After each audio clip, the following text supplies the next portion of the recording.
Welcome to the REI Agent, a holistic approach to life through real estate. I'm Mattias, an agent and investor. And I'm Erica, a licensed therapist. Join us as we interview guests that also strive to live bold and fulfilled lives through business and real estate investing. Tune in every week for interviews with real estate agents and investors. Ready to level up? Let's do it.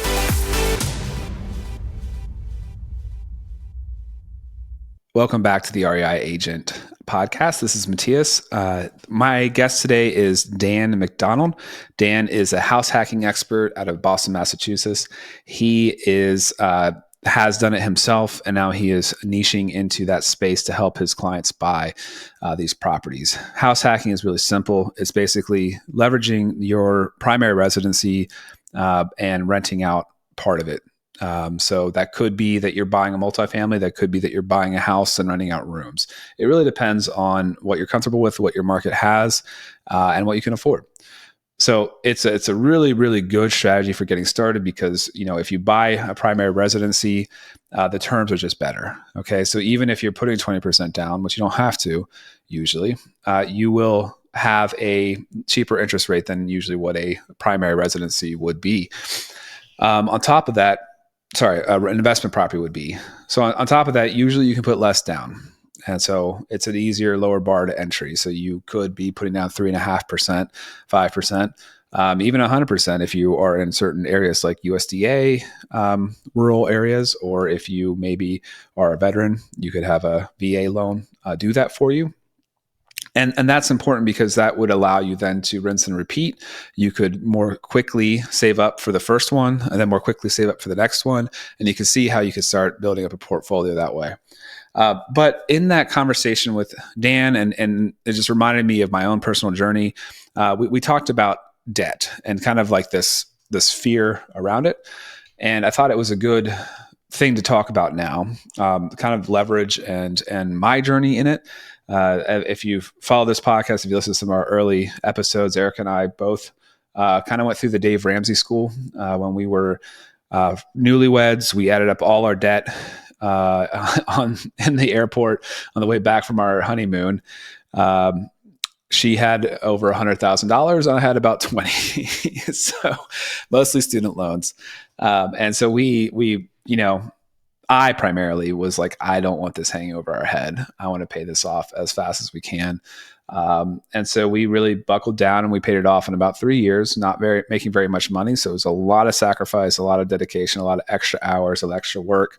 Really what got me into real estate. I don't regret any of that. I don't regret going through that process, paying all that stuff down. I might not have put our first house on a 15-year mortgage in hindsight.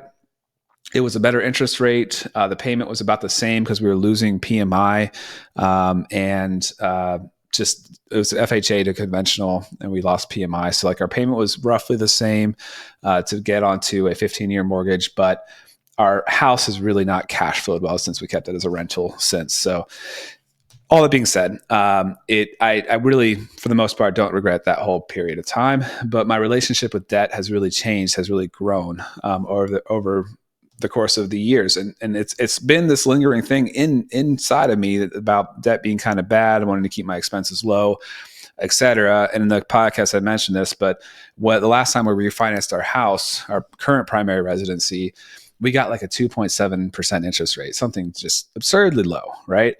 And the lender asked me, hey, do you want to take out more than what you owe? Because, we're just wrapping in the closing costs of the loan and whatever our old balance was. And I was like, no, I want to keep my payments low. I want to make my payments low. I don't want that. And I don't know how much we could have gotten, but if we could have gotten another $50,000 to $100,000 at 2.7% rate locked in at 30 years, we could have bought a couple investment properties with that extra capital, and it really could have been a really good thing. Mathematically makes a lot of sense. Even though I'm saying this and I understand that, I still have a little bit of a reservation to it because I do really like having a lower monthly payment, because part of our goals are to help make our investments kind of pay for our living expenses, and kind of that's one of the one of the goals is you want to be able to be flexible. You don't need to work for income, right? Not trying to retire, but you have a different sense of freedom if you're pretty well covered with passive investing. So it's just an interesting balance. I think one of my favorite ways to talk about leverage, though, with real estate is to compare two different asset classes. So let's break that down for a minute. If you are looking at investing in $500,000 into a house versus stocks, or trying to control $500,000 of a house versus stocks. With stocks, you'd have to put $500,000 in to be able to buy $500,000 worth of stocks. With a house, let's just say you have to put 20% down. Now, obviously, this is different if you're primary residency, right? So with the house hacking model, this number even gets crazier because you could do like 3.5% or 5%. But for this example, let's just do 20%. So $100,000 to buy a $500,000 house. Now, let's say over a period of time, they both go up 20%. So both are now worth $600,000. With the stocks, you have earned 20% return, right? You've got your money has gone up 20% since you put it in. With your house, it's gone up 100% because you put in $100,000 and $100,000 is worth $100,000 more now. And so that's the crazy part about leverage, is that it's really unique to real estate as far as it being good debt. And so that's a huge advantage to it. Now you mix in somebody else paying your mortgage on top of all that, it's really crazy. So, if you're house hacking that $500,000 house and you don't have a mortgage payment because your tenants are paying for that, now you are essentially, you put up the $100,000, but you're not making any debt service payments and it's going up.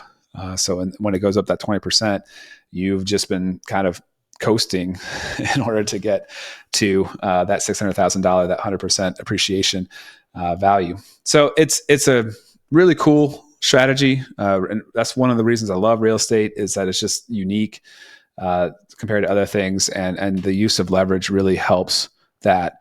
Now, of course, there are things that can happen. There are problems that happen with real estate. Certainly, markets can go down and you could be underwater. There are all sorts of things. So it is a balance. I think it's really understanding your personal risk tolerance, understanding, how you want to proceed. You can probably learn to get more risky or get, more advanced with your strategies, debt being involved, as you kind of build up a stable base. And so I think there's nothing wrong. I don't regret paying off those student loans. We're super glad that we don't have them anymore. And honestly, we became much more lendable because we didn't have any debt. So it just made our ability to buy rental property, primary residency, all that stuff easier. So again, don't regret it, but our relationship with that has definitely matured over time. And it's something that everybody should think about. I would say there's not a one size fits all. I would consider Dave Ramsey kind of a 101 in finance, where it's, I think there's proven ways to be successful that way. But it's also not as sophisticated as other investing strategies are. And it just kind of, again, depends on what you're willing to do. I don't think that he's completely wrong. Some people will say that. I don't think that he's completely wrong.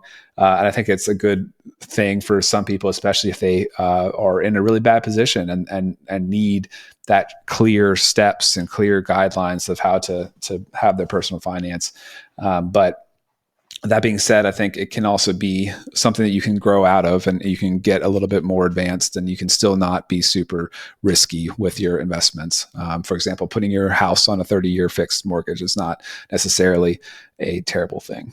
As he would say, you should only do 15. So you do pay more in interest, but you are also then able to do more with your capital by either borrowing more or having lower payments. So just food for thought.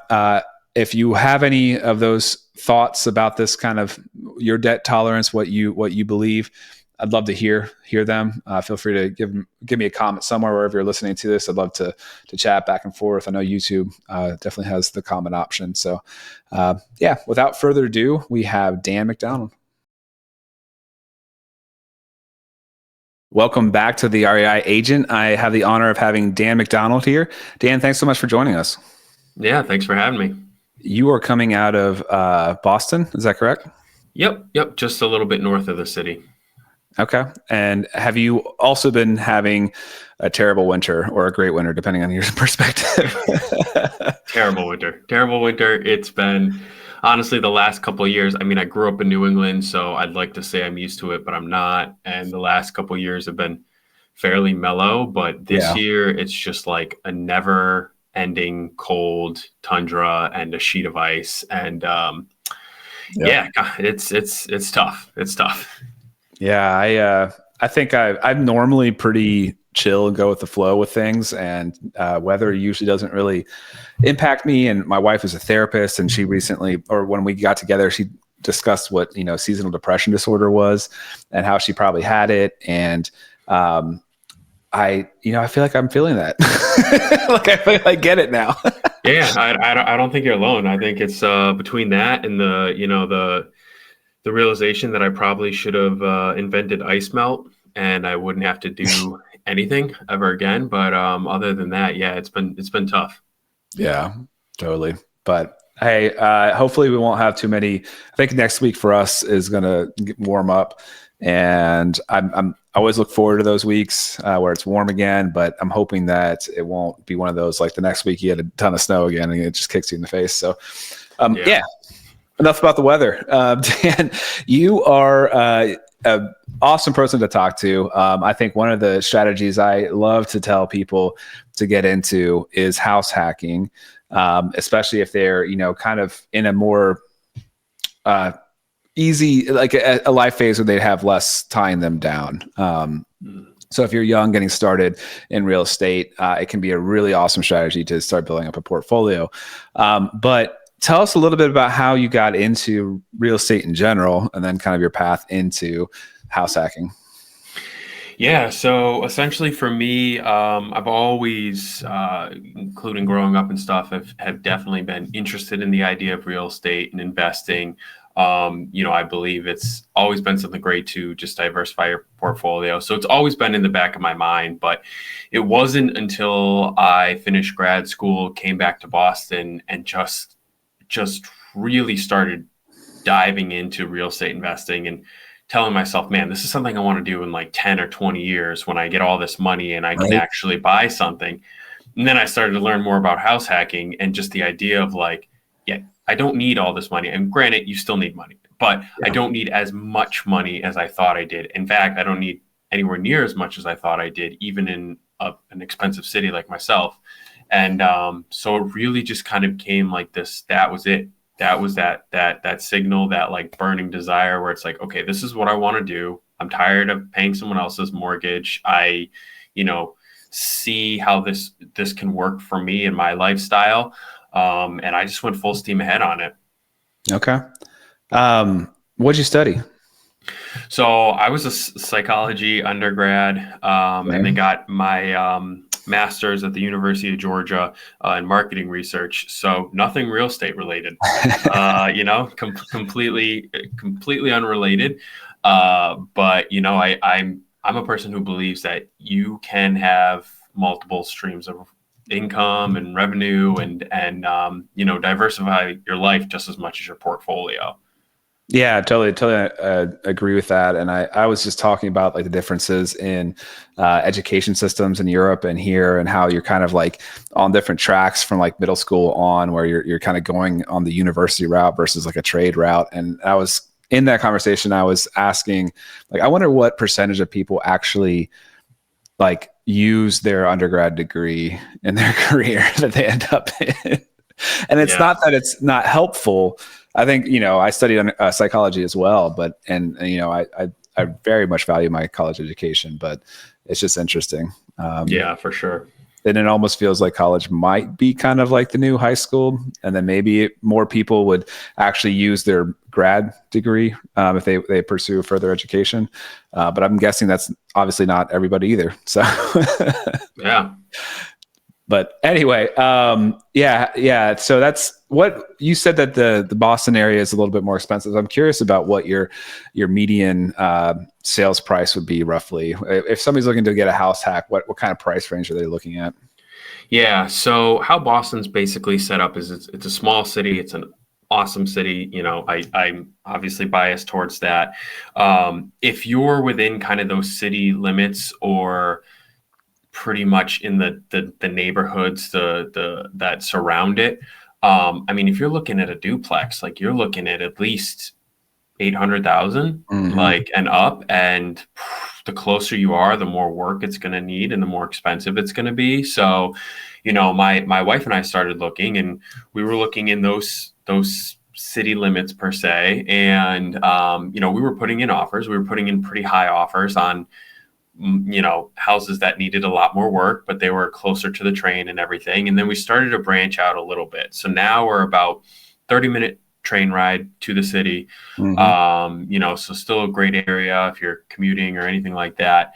But it's definitely a bit more of the burbs. And, that now also, I mean, if you're looking at multifamilies, you're looking at 600 up, 600, Mm-hmm. 700 up. And honestly, everything I would say within an hour of Boston is likely going to need work. Like, it's very rare that you find turnkey multifamilies, and we can go into, why I don't think that's a problem anyway. I encourage, something that needs a little love. Mm-hmm. But yeah, it's expensive, but rent's also insane here too. So Yeah. it makes up for it. Yeah, totally. So as far as affordability goes, would you say that it's uh, within reach for people typically, like to be able to do house hacking? I mean, I know that there's going to be a renter class, kind of. There's going to be that base as well. But have you found it to be pretty, affordable for your clients? Yeah, I absolutely do. I do not think it takes, I often recommend it, especially for someone who's, a newer rookie and looking to build their portfolio. But you really don't need as much as you think. I mean, I was making, when I bought my first place, like $50,000 a year or something. And I mean, we did have my wife's income too, so that's definitely a little bit of a cheat code. Not gonna hold up on that. Mm-hmm. But we weren't high income earners back then or anything. And I've worked with other people too who are making okay living, in the grand scheme of things, probably a little bit better than the medians. But like for Boston, they're making okay money, and they're still figuring it out because they realize that they could be paying $3,000-4,000 a month in rent. Mm. So that's a little bit easier to get that subsidized if you start looking at those multifamilies, and it's not as scary. So yeah, I do think it absolutely is still doable. Okay.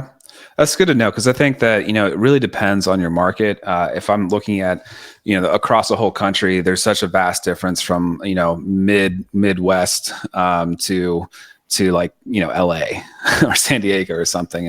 And so I would imagine those markets are still a little bit higher than Boston, but certainly that sounds like a more expensive market. Certainly is more expensive than ours, which is more of a tertiary market. And we're about 2 hours south of DC, and that is Mhm. also a very expensive market. Mhm. So typically the coasts tend to be a little bit more expensive if you want to make it oversimplified. But yeah, it's good to know that there is opportunity there, and I would imagine then that it's more of an appreciation. It's better for appreciation than some of the other markets would be. Is that correct? Oh yeah, absolutely. I mean, I've built up at this point kind of a community and friendships from people who are investing in different places across the country. And yeah, it's a big difference. Like I mean, I put down $75,000, and I know people who have bought in houses for Right. $75,000. So it's definitely not it may take you a little longer, still very doable. And also, like, yeah, you're going to get that appreciation back. I mean, some of those, you do have to think, and I tell myself this too, even as an investor, and also people who are looking, people still want to live in the Boston area. People are, maybe Right. I'm not as willing anymore to pay those crazy prices, but there likely will always be people who will. It's still a place where people do fairly well in terms of salaries. You have a ton of schools. And, like I said, the hour outside bubble, people are still very interested in living there. So, it's expensive, but it's expensive for a reason. Right. So you kind of have to think about that, so Supply and I demand, do, right? yeah, exactly. I do, and demand has not really slowed down here. So it's still in a kind of a little bit of a different league than its own in terms of appreciation and people just wanting to get stuff. Yeah. Yeah. I would say one of the things that I like to think about too is kind of, I think often a goal for people can be, if you get in the investing space, is kind of replace your income or cover your expenses, at least, try to have a cash flow that is going to cover your mortgage. There's different check marks you can get. Okay, let's get mortgage. Let's get insurance. And if you're a realtor, you have terrible insurance probably, or it's very expensive. So there's like these different kind of goal posts maybe along the way. Mm-hmm. And I think that, if you are in one of these markets, like we're talking about, the higher appreciation, more expensive markets, you're not going to have as strong of cash flow typically as you could maybe get in another market. However, if you are you have the opportunity of buying something with your primary residency, the lower down payment, right? So you have the opportunity to get into something that you understand better, probably, right? You understand your market better than you might in another investing out of state. And so you could build up that appreciation. You can, get your first house hack, for example. You can maybe move on to another one, and then let that one, appreciate more and more, let that pay for itself. And then you'll find yourself in a position where you might be able to either just tap into that equity, and use a HELOC or something like that, if it makes sense, or you could always sell and you take advantage of that appreciation. And maybe you could take that, if you look at your return of equity multiplier, and if you have $200,000 of equity in this place that you bought a couple of years ago, and you're only making $200 a month on it or something, you know what I mean? You might realize that that's a pretty bad return, but you could sell it and move it into something, another product out of state or whatever, or a fancier kind of investment strategy that would then cash flow better. So there's routes to achieve those goals. It's just kind of the different way to get there depending on where you're investing and where you're living. Exactly. And that's definitely what I try to tell people too, is like, in terms of house hacking, it can be it's so personal to your situation and what you actually want and what you're really trying to accomplish, because there are people who are just out there saying like, look, like, I love what I do. I'm going to do it for the rest of my life or whatever. I want this to be my retirement account. I don't want to have to put so much into my 401k, or maybe I am putting into my 401k, but I'm nervous. I just want another boost of income too, in the later on in life. And that's totally fine too. Or, like you said, you have people who are like, I really want to replace my income. Like, you can make that work too.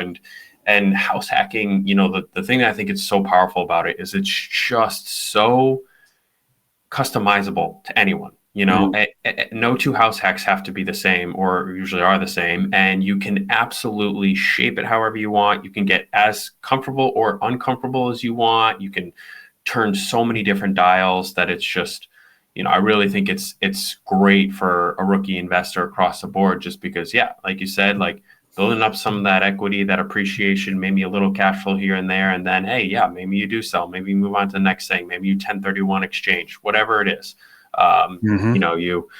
You can just do so much. And it gets better and better as you go. Like the cash flow gets better, rents increase. And so that stuff gets better. Also, just having control over assets, like, that's such a powerful thing that people don't always think about. Like, right now, interest rates are high and people are like, this is not the right time to get in the market. But like, I had a friend who refinanced like 30 houses when the rates dropped low. He wouldn't have been able to buy 30 houses in that period of time, especially not at the prices he got them for. So having control over assets is just incredibly powerful over time. So I completely agree with you. I'd be curious, can you walk me through a little bit about your personal house hacking, what you all have done and what that's looked like? Yeah. So for me, it was with she was my fiance back then, wife now, but my wife and I, knew that we wanted to buy something, wanted to own something. And I was in a unique position because she didn't really care about the real estate investing part. She didn't really think about it like that. She thought, oh, we're buying a house, let's buy that traditional starter home. Like, Yeah. perfect. Like, I'm all on board. So it took some time to really kind of convince her, like, no, actually, I want to go a different route, and I want to be a little different here. And I know it's going to seem weird at first, and it may take some time to actually see the benefits, which it did, but it's going to be great for us, and it's going to be great for our future family. And that's exactly kind of how it rolled out. So we found this, duplex with matching units, 2 bed, 1 bath. Like I said, needed work, no surprise there. Just about 30 minutes north of the city. And, I convinced her, like, okay, hey, like, we got to put some love into this. Let's make it our own. Let's make it a comfortable living situation. Like, we haven't lived in a apartment with a brand new bathroom or anything before. Like, now's our time, like, we haven't got to paint our walls or design it, whatever we want. Like, let's do that. And that was a bit of the compromise there that we needed to make to get her on board. And, Sure. So that was great. We lived in that for 2 years, had a tenant in there who's actually still the same tenant. This was back in 2020. She's been phenomenal. And we could slowly start to see that appreciation. I mean, the appreciation was a little quicker than real life should probably be, but we saw appreciation pretty quickly. But then we could also see, the numbers getting better and better. Like you said, like, it didn't start off a home run deal by any means. And, technically, is it still a home run deal? No, but it did get us on base. It got us in the game. Yeah. And it allowed us to move into another one, which we currently are house hacking down the road, 2 years later. So now I have 2 duplexes within a street away from each other, Nice. which is great for self-managing. And that first one is pretty much self-sufficient. We got it to a place where I spend barely no time there. And it's rarely a headache, which obviously can change at any moment, but it's rarely a headache. And it's just that extra income. So, and the appreciation, which I'm more after kind of here. But yeah, it's been really well. And then this one, we likely won't house hack ourselves again into another multifamily. My wife is kind of like, all right, after 2 duplexes, I want a single family. And I was like, all right, you know what? Like, I'll take what I can get. Like, that's still better than most people, So I'm like, all right, I'll take that. Right. So, someday I would maybe like to have some sort of ADU or something, or an in-law suite or something like that. We could maybe house hack technically, but for now it's just these 2 duplexes. And when we get into that next home, we'll keep this one and rent it out too, or maybe by then, who knows? Maybe by then we'll want to take those profits and put it into something bigger or different. But right now we're sitting on first one's 2.9 interest rate and this one's 4. So That's awesome. Yeah. Kind of hard to want to change anything about it, honestly. Yeah, no, totally. One of the things that I tell my clients all the time, if they're thinking about keeping their house, it could be just a single family house, right? They want to keep it as a rental or a townhouse or whatever, is that, and I think I didn't listen to this, and that's why I tell everybody, and I don't think any of my clients listen to this, which is to get a HELOC. Like, so when you live in your house, if it's your primary residency, you can get a home equity line of credit, and your terms are going to be a lot better. So for example, I was lucky enough to find one on our current primary residency where we got 100% of our equity access to it with interest only payments. And so that's huge. If I were to move now, that would stay in place. However, if I moved first, or if I applied for a mortgage and then tried to get the HELOC with the same company, they would be like, we can't give you this because we know you're trying to buy another house. And so, like, that's one thing I think that people often don't see the urgency of, is to set up that HELOC until they're like, oh, I'm going to buy something else. And you don't have to access those funds. You don't have to touch that equity. But it's really nice to have, especially if you are spending a large down payment on your new house, and then your cash reserves are going down. You can have a little bit of a buffer. Let's say you have $100,000 in an equity line now. You can use that what if the HVAC goes out and, like, we're not ready to pay for that, or to go out or whatever, then you have a bit of a buffer that you can kind of borrow from yourself and pay down. And then also what got us started in our investing, which has been flips and renovations, that kind of stuff as well, was having access to that capital. I can now go to the courthouse steps and bid on a piece of real estate that needs cash to buy. And that's just the flexibility that, having access to that capital can provide. So that's a little PSA. I feel like I say that to everybody, and it's rarely, it's always crap. I didn't do that before they are busy buying their next house. Yeah. And I did do that. And that's how I got the second one. I took a HELOC out on that first one. And like you said, it can literally be, you can never use it, or you can use it, or you can have it as just a peace of mind. It was something that I definitely was going to do.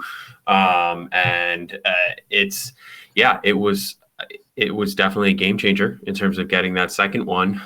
Gave some capital there and everything. You used part of it for your down payment. Is that what you're saying? I did. Yes, I did. Okay. It was really, that was helpful.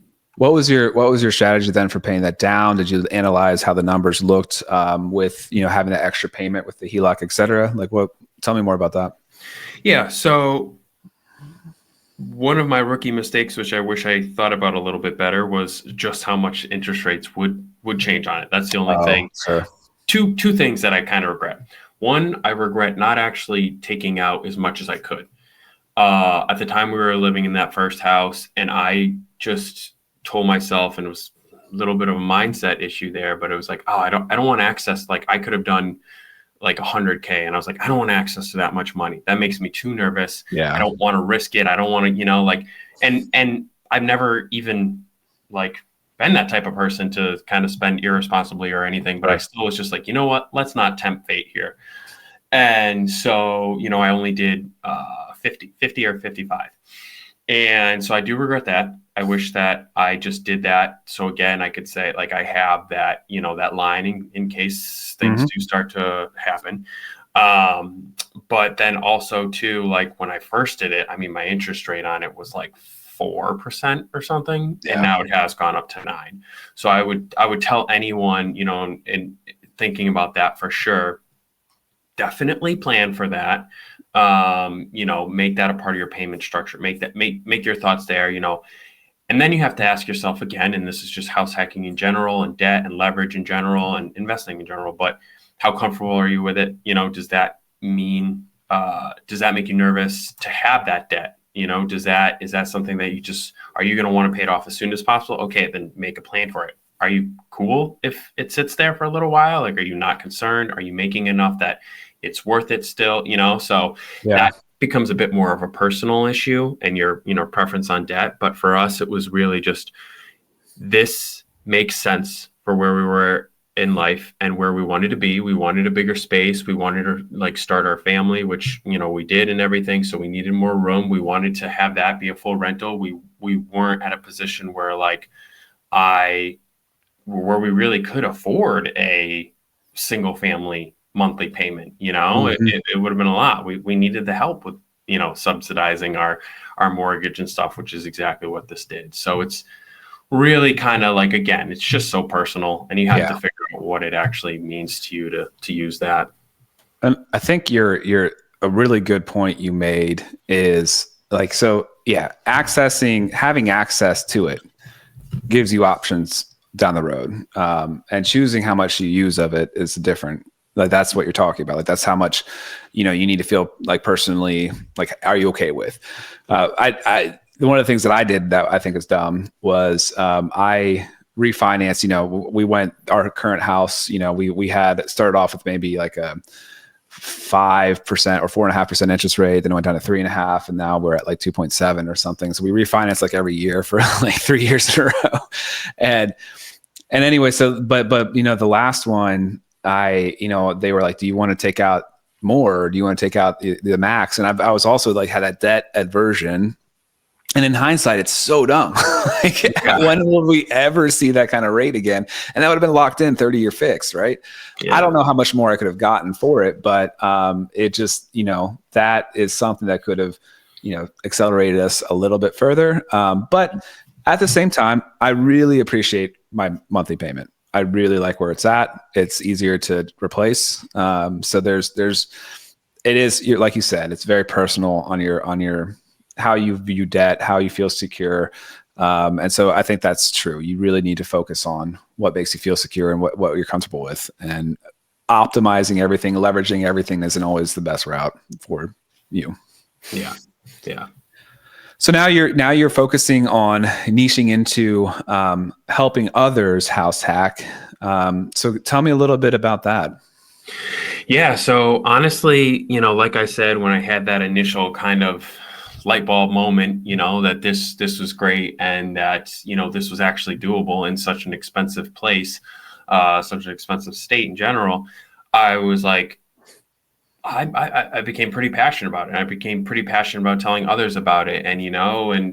And so for me, getting that license is really been focusing in on, like, I love working with house hackers. That is, where I want my position to be. That is, if you're in, the North Shore area of Massachusetts and stuff, I want you to think of me. I want you to come to me and say, like, all right, how can we do this and stuff? And I think those, not that I don't want to help everyone get a home or help investors, build their portfolio or something. But I think there's just something so special about starting your portfolio, about seeing those changes, and about that mindset it takes, to really understand, like, okay, like, yeah, this is going to be tough.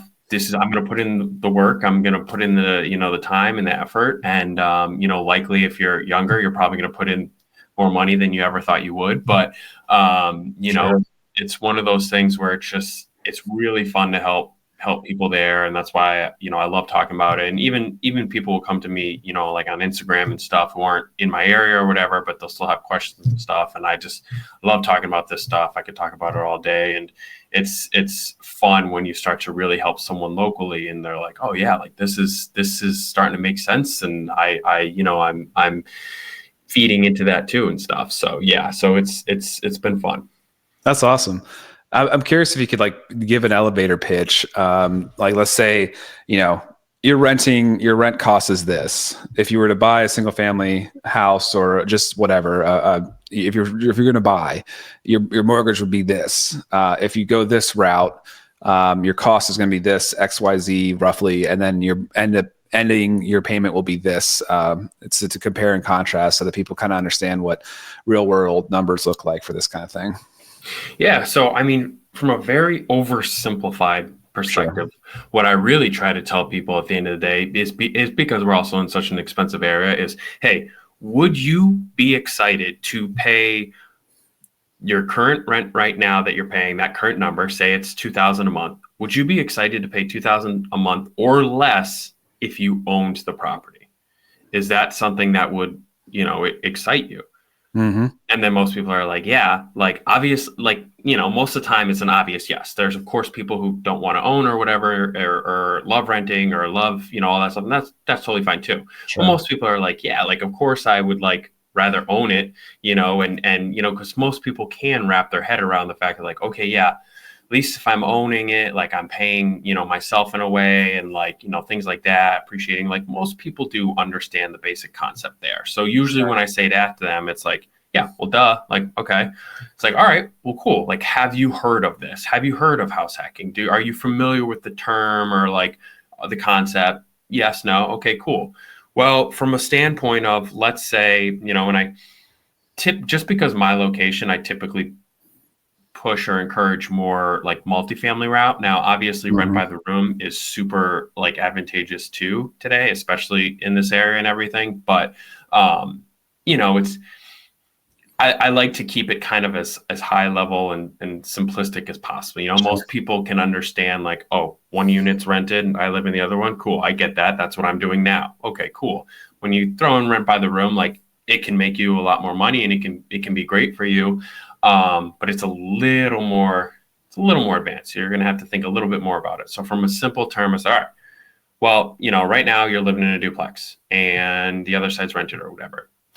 What's happening is your landlord is getting that money, obviously. Well, what if that became you? What if you could live, in a place, in a place you desired, an area you desired, in a house you're excited about, and have someone else help pay for that? Like, when in life is there an when in life is there an investment that someone else is paying for you, like Right. it's that's the craziest thought is it's like someone's paying for my house. Like that's nuts. Yeah. So I try to break down the numbers as simple as possible. It's like, what are you paying now in rent? Do I think you could beat that? And most of the time it is yes.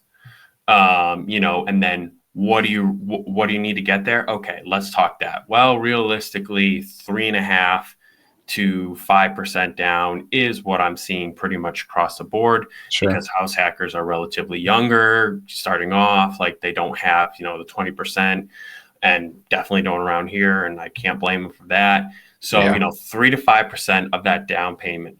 Can we get to that? And most of the time it is yes, because most of the time they don't realize too, like, oh wow, like 3.5% or 5%. I mean, my first one was $500,000. Like that's like $17,000 or $18,000. I think I put as the down payment or whatever. Like, that's not chump change by any means, but Right. that's doable for even the common man. The everyday person. Like it's like, yeah, like most people, if they want to figure it out, they can come up with 20 grand. That again, time is on is in your control. If you want to get there in a couple months, yeah, you're going to have to be pretty drastic. If you want to get there in a year, yeah, I think you could do it. So It's really just breaking that down as much as possible. Just keeping it simple there. Like, okay, do I think you can pay less than your rent or the same? And would that be good for you? And then also, do I think you could come up with the 3 to 5%? And then of course, closing cost, to get this house?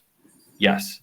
Then it's a good fit. Then it's going to be a good relationship. Then it's going to be something that, because honestly, it's not that hard to get someone into house hacking. It's and into the mindset, to the idea of it. It's not, it's especially, yeah, it makes sense. And people are already, living in an area where like, okay, there could be someone in the upstairs unit or downstairs or whatever, like they're used to that. So it's not like you're asking someone to be crazy unless they want to. There's people who are like, we'll live in the basement and rent out, the units and stuff, and sure, whatever.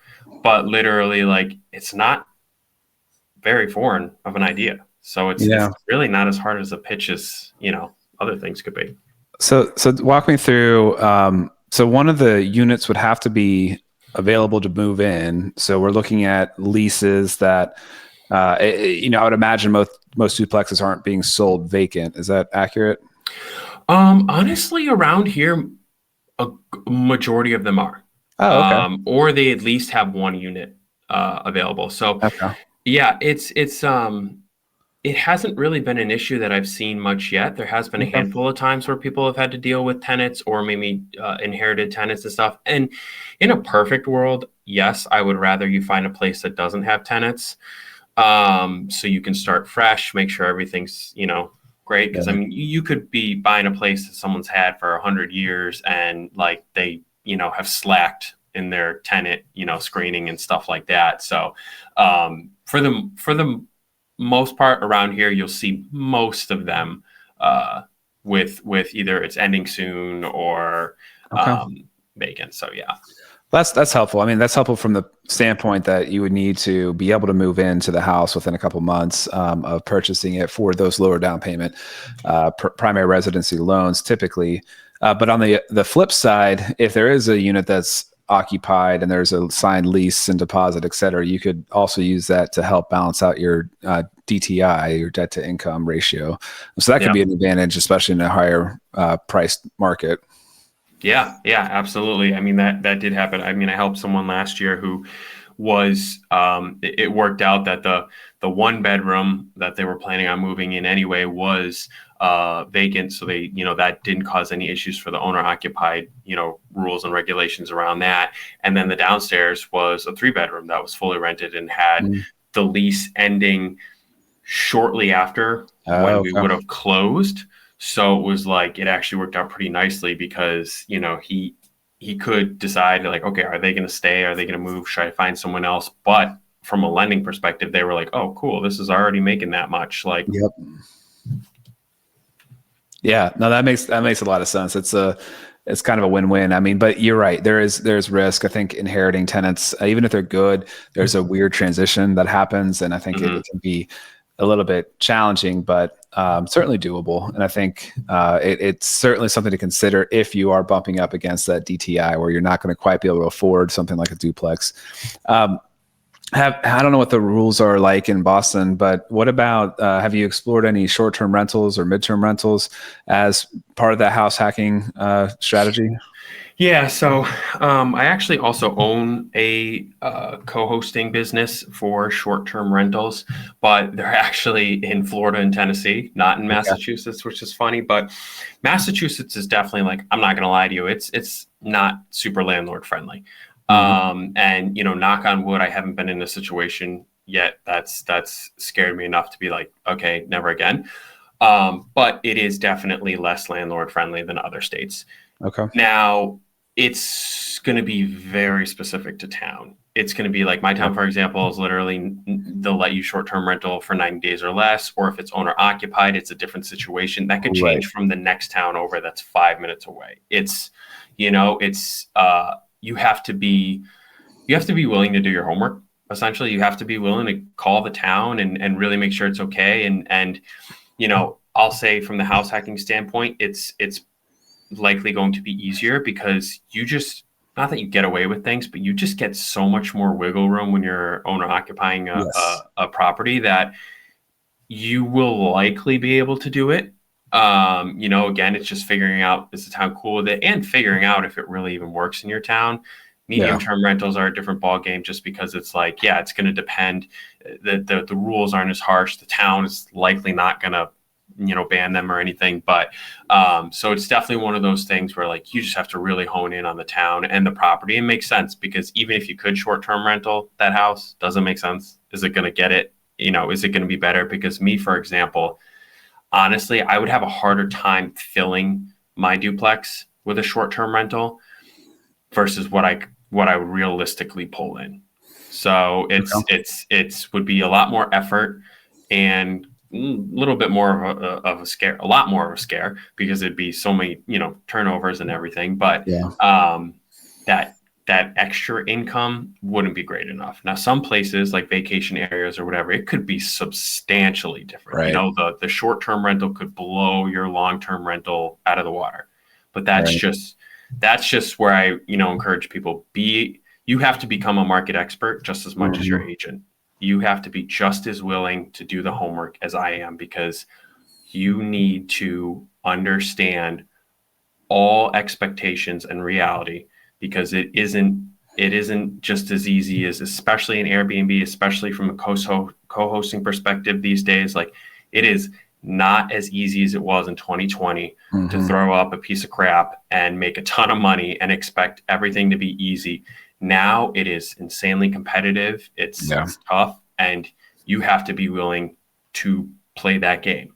So, it's a lot to think about. And again, personalizing your situation. So if you're ready for that, then hell yeah, more power to you. But you definitely have to be ready to tackle any challenges.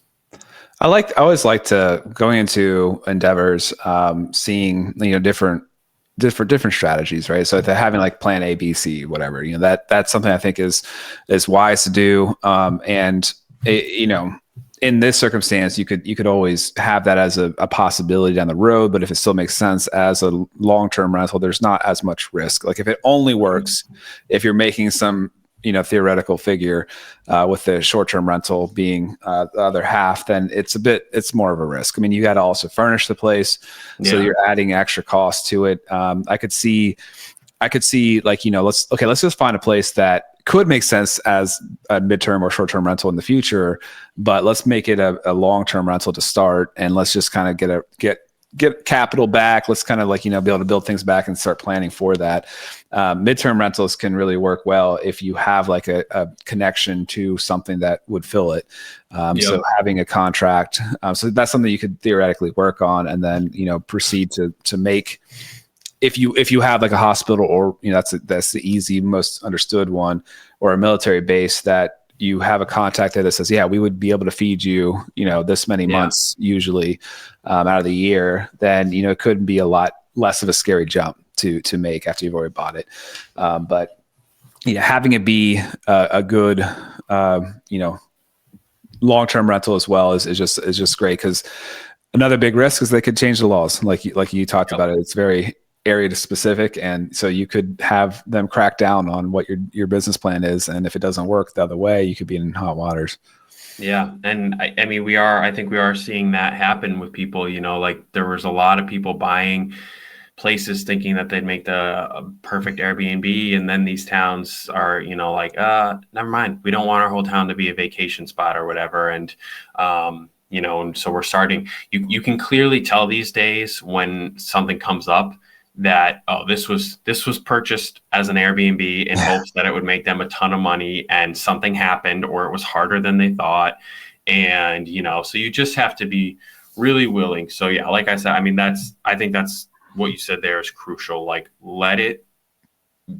make sure it's a good long-term rental, because that's going to be like the top, not easiest, but that's going to be that security boost at the top, that it's like, okay, if it works as a long-term rental, then I'll talk to you about short-term. But if it's not even working as a long-term rental, maybe this isn't the best fit. Yeah, no, that makes a lot of sense. The other thing I wanted to throw in there about the equity line situation, if somebody is moving to their second, house hack opportunity, they could, in theory, choose to, have all the money ready to go for their purchase without the equity line, or maybe even with the equity line a little bit. And then they could use their equity line to fund repairs in the house or updates. And then they could refinance and theoretically get the money back.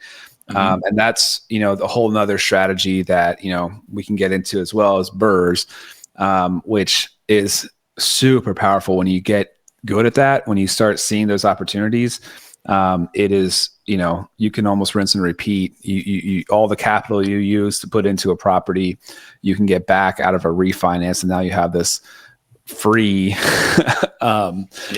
property that you're renting out. So that's just, again, I think that's the power of equity. That's the power of an appreciation market. When you start building up capital that you have in equity lines, or however you're accessing it, you really start having some new fun opportunities. You can take on new challenges, do things more creatively. You can get more sophisticated. But house hacking is an amazing way to start. And my wife wasn't willing. We don't really have the duplexes very often. Our market is a lot more single family. So it would have been a stretch price wise for us for sure. And B, there wasn't very many opportunities, but we were paying, roughly the same amount, maybe a little bit more, but we had it on a 15-year mortgage. For our monthly expenses were about the same from buying at the time. Right. And we kept the house. And so, now we had this rental, and that's certainly another possibility, but house hacking just makes it much sweeter from the beginning.